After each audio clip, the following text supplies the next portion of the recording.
na mo makilala, napay uban makilalis nga, wala man mo'y kalendaryo, kaya naghimos kalendaryo Katoliko.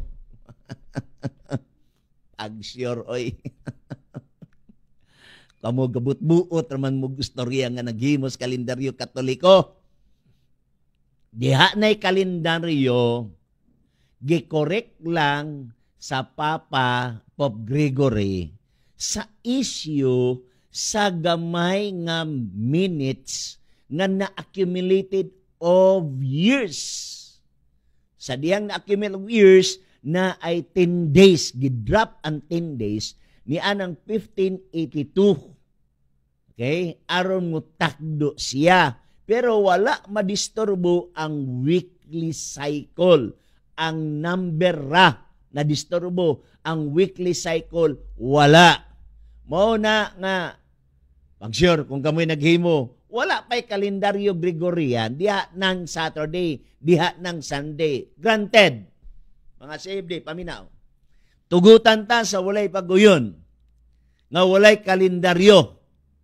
Giyon sa man ninyo pagkabalo, nga si Kristo, gilansan Domingo, nga sumala sa Biblia, nabanhaw Domingo, nga sumala sa Biblia, si Kristo nabanhaw sa unang adlaw sa semana, og ang Katoliko nag-ingon, Domingo ka na. So, giyon sa man ninyo pagkabalo, nga ang Gregorian dito mas 1582. Ha?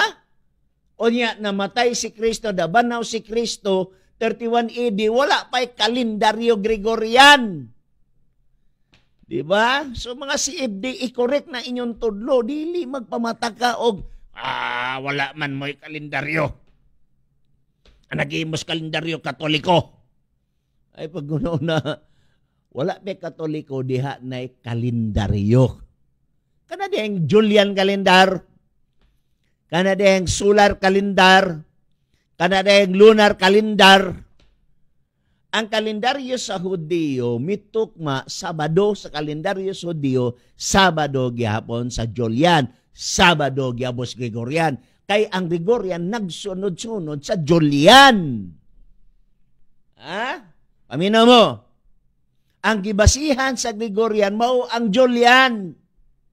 Ayaw mo pag-ingon nga, kung wala ang Katoliko, wala'y kalendaryo, kay wala mo'y kalendaryo. Sa mga taong wa magtuon. Diba? Sa mga taong wa magtuon, pwede kayo mo manawag karon. Oh, manawag karon. Ha? Isulti nga ang nagimos kalendaryo Katoliko, unsay but pasabot, sa wala pa'y 1582, walay kalendaryo. Oh, diba?